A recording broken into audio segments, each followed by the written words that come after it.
for the middleweight championship of the world. And it's all brought to you by K2 Promotions and Triple G Promotions in association with TGB Promotions. Sponsored by Expo 2017, BI Group, Tesla Bank, and Tecate con Carácter. Sanctioned by the California State Athletic Commission, Chairman John Frierson, Executive Officer Andy Foster, WBA President Gilberto Jesus Mendoza, IBF President Darrell Peoples, IBO President Ed Levine, and representing the WBC for its interim title, President Mauricio Suleiman. At ringside, the three judges scoring, Adelaide Bird, Steve Morrow, and Pat Russell. And inside the ring, in charge of the action at the bell, World Championship veteran referee Jack Reese. And now, the officials are ready. The fighters are in the ring, and they are ready. LA, are you ready? For the thousands in attendance and the millions watching around the world, ladies and gentlemen, let's get ready to rumble!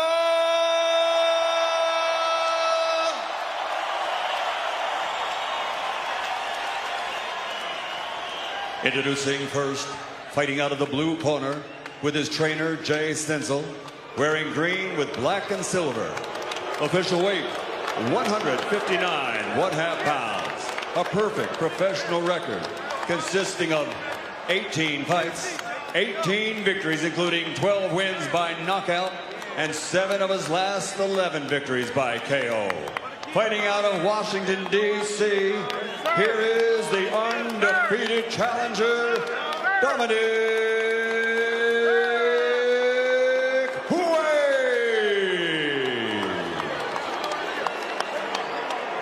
And across the ring, fighting out of the red corner with his trainer, Abel Sanchez, wearing blue with white, officially weighing in at 159 pounds. As a professional, 34 fights, 34 victories, including 31 knockouts, 21 consecutive knockouts, 16 straight KOs and world title fights from Karaganda, Kazakhstan, the reigning, defending, universally recognized 160-pound, undisputed, undefeated middleweight champion of the world, Dame Gospoda, Gennady GGG Golovkin, Triple G.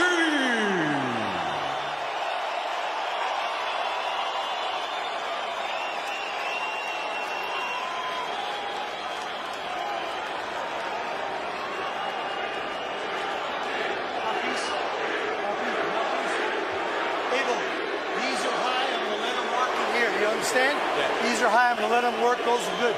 I gave you both instructions. Just want to remind you, listen and obey my commands at all times. Protect yourself at all times. Fight hard, fight clean. Good luck.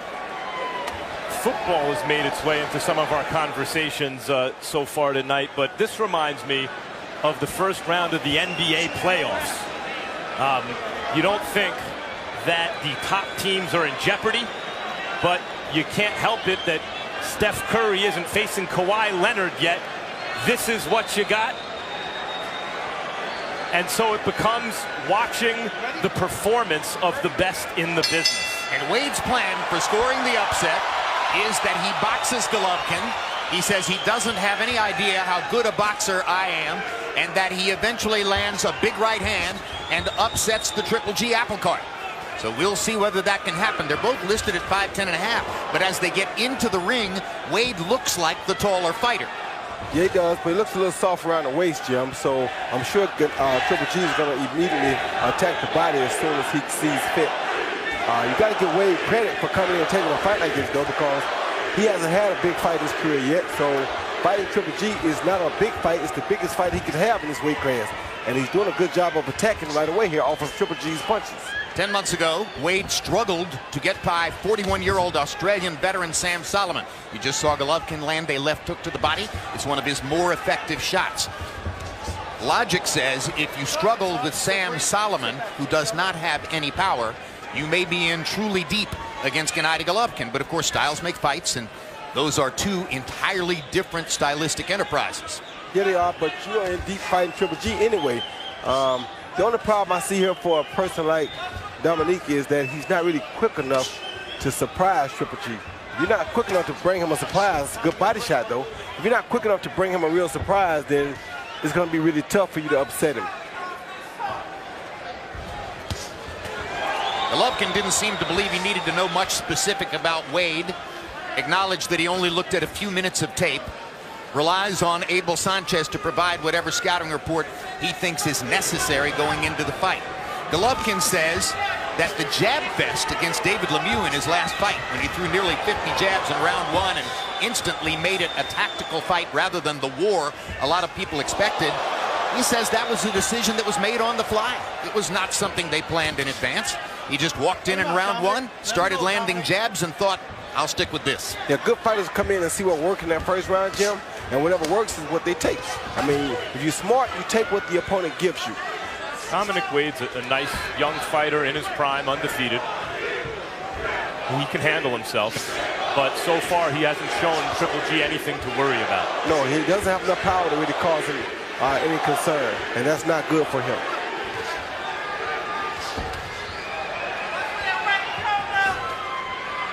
Two and a half minutes in.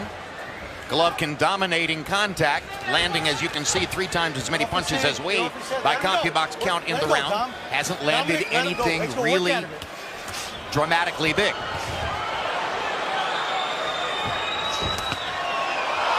he does.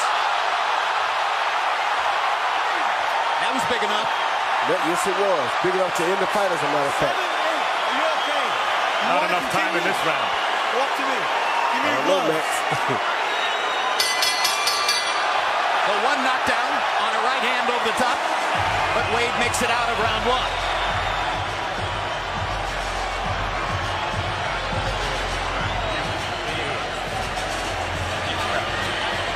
Hey, listen, you got to don't stay in front of it. Jab him and keep turning. Jab and keep turning. Don't stay in front of it. All right? Beautiful work, though. And Don, slam the right hand down the middle. No reaching. You good? You learn another sip? Pretty loud in here, so tell me when you talk to me, talk pretty loud, okay? It's loud. All right, man. Stay on that jab, double jab. And He can see Triple G in close, but Dominic was trying to hold him, and this is why he tried to hold him, because he didn't want to catch his overhand right to the back of the head. That shot causes all types of damage. You can't really see it coming. Hits your neck in a very unorthodox way that causes you to just lose equilibrium, and down he goes. That's the second time in Wade's career that he's been down. Both knockdowns occurred in the first round. We'll see if he can get his bearings. Last time it happened, he got his bearings and came back and won the fight.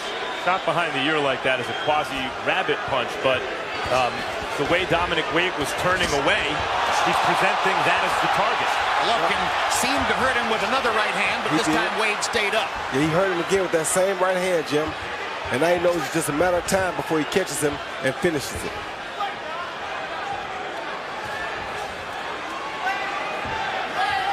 Oh. Crowd oohs and ahs at the right hand body shot.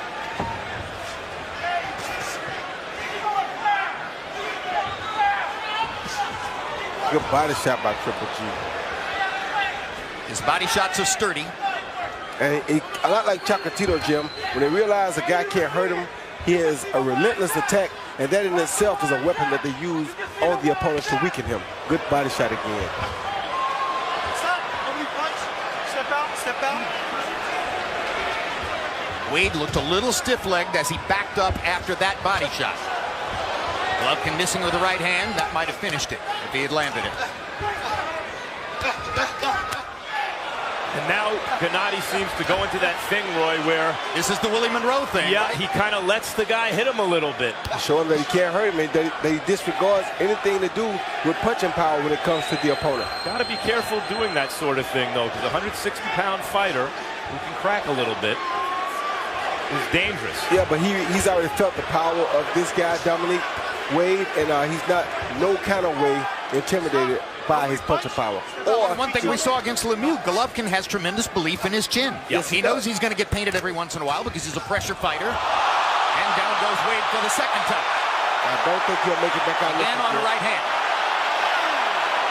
Doesn't look eager to get up. Nope. 8, 9. Do you want to continue? Look at me. Do you want to continue? Yes? No, this fight is Say it over. again. Say it again. Give me gloves. You better protect yourself. Box. You better protect yourself. I know that he can. Good hook, Some of his best shots now, Roy. Yeah, that's a good hook. There you go. It was the Golovkin left hand, and now it's the right hand.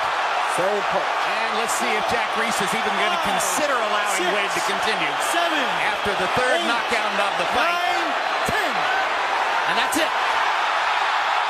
Less than 2 rounds, a series of right hands, and that was The first knockdown was a left hand. The right hand actually hit his shoulder, I believe.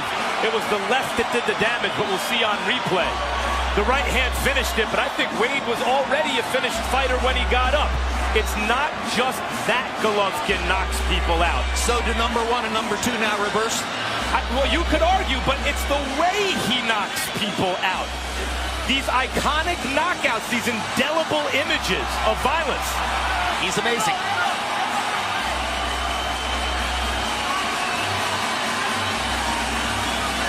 I mean, it's hard to figure out exactly how much credit you give Golovkin for something that was such an obvious mismatch. Yeah, it's hard to give him a whole lot of credit for that. But, Jim, it's like, I love seeing fights, but I want to see competitive fights as well. And I know that there's a guy, and I'm not trying to be a promoter, but there's a guy by the name of Morgan Fitch down in the Pittsburgh area that would definitely be a good fight for Gennady Golovkin. Nobody knows Morgan. Well, they need to find out who he is because he needs competition on our network so that we can enjoy him even Hey, more. listen, if there's somebody good who's willing to get in with him, let's find out who he is. Because there's a lot of expectation at this point that the Canelo Alvarez fight, if it's going to happen, won't happen until next May, not this September. And some very credible people in the sport, like Teddy Atlas, say very openly that Canelo is never going to fight Gennady Golovkin. And I agree, but when you got an opportunity to fight, well, let's look at this first. Here you see the first knockdown, a jab on the chin, as Max talked about, a left uppercut, then followed by an overhand right to the shoulder. And the shoulder punch took him down, but like Max said, the damage was done from the left hand first. The jab right there, the left uppercut right here, boom, that hurt him, and then the shoulder shot just pushed him down because the hook to the head and the jab to the head did the real damage.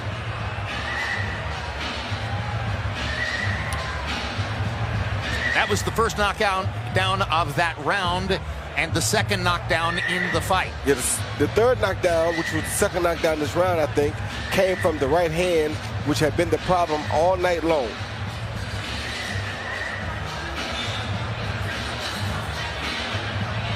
Well, we know that the third knockdown was on a right hand. I believe that the third knockdown was a right to the chin. Yeah, I think to it the was. jaw.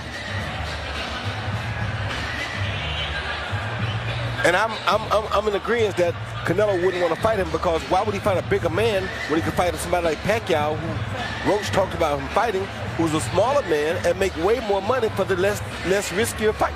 I think Canelo's the kind of competitor who wants to please fans. I think he understands and respects the boxing public. Yeah. Now here's a look at the final knockdown. A counter shot right on the top of his left, boom, counter right hand, right on the chin, and that ended matters. You couldn't ask for a better right hand than that.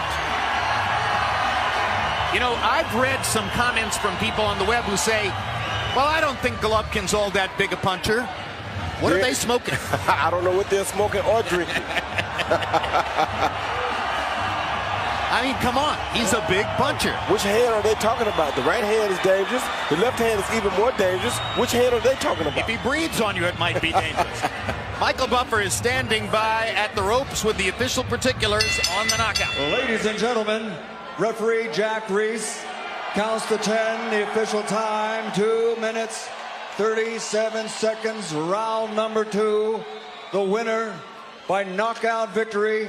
His record now 35-0, 32 KOs, 22 consecutive knockouts. He is still the reigning and defending 160-pound, undisputed, undefeated middleweight champion of the world, Gennady Golovkin, Triple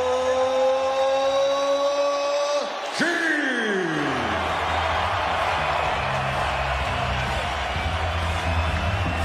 Final CompuBox numbers. Golovkin lands 32 punches more, throws 58 punches more, lands at a 41% connect percentage. Power shot category, he lands 48% of his power punches, landing 16 more than did Wade. And, you know, Wade put up a fight. He tried. He threw punches. He didn't just hide in there. But it was obvious early on that he didn't have any kind of power to keep Golovkin off of him. So Gennady simply walked forward, took whatever it was that Wade threw, and waited to land his own shots. Yes, he did, and that's how strong Gennady is. He's that type of a fighter that immediately once he realizes that you can't really hurt him, he's on you, and there's nothing you can do to get him off. He does 2,100 crunches per day in training. You're not going to hurt him to the body. Nope, not at all. That's an iron wall. Max Kellerman stands by with Triple G. Congratulations, Gennady. That's 22 knockouts in a row. How do you evaluate what you just did? Max, can you please give me a chance? Just first of all, muchas gracias, my fans from California. Thank you very much. Thank you very much, my friend. Thank you. And Kazakhstan, of course. Rahmet sizge. You know, I feel great, Max. You know, thanks my team. Thanks my people. You know, this big gift, big present for my fans. Top 5 middleweights don't seem to give you much competition. Top 10 middleweights seem to offer almost no resistance at all. What do you do next if you can't get Canelo Alvarez right away? Max, I'm still champion. Just, of course, I need big name or big fight. Today, not easy work, just present my fans. You know, I'm ready, I'm staying here. Just, I'm ready to fight anybody. I noticed you did in the second round today what you seemed to do against other fighters in the past. When you were having your way with them, you kind of drop your hands and take some punches in the face. Do you do that intentionally, and why? Yeah, this is not special. This is, you know, I feel after first round, it's nothing. It's very close fight. Just maybe, it's my play. This is my game. You're playing a game. Is that to give the fans a show? Of course, everybody come and just watch my fight. Is that to make other fighters brave to think they can hit you so they will fight you? You know, Max, today I give chance, maybe 1% chance for next fighter. Just, this is possible, just I'm staying here. Do you have anything you want to say to Canelo Alvarez, who has a fight with Amir Khan coming up in a couple of weeks? It doesn't matter who wins, just give me my belt. Hey, I need my belt. I'm ready, guys. Thank you, Gennady. We'll see you again real soon. Jim?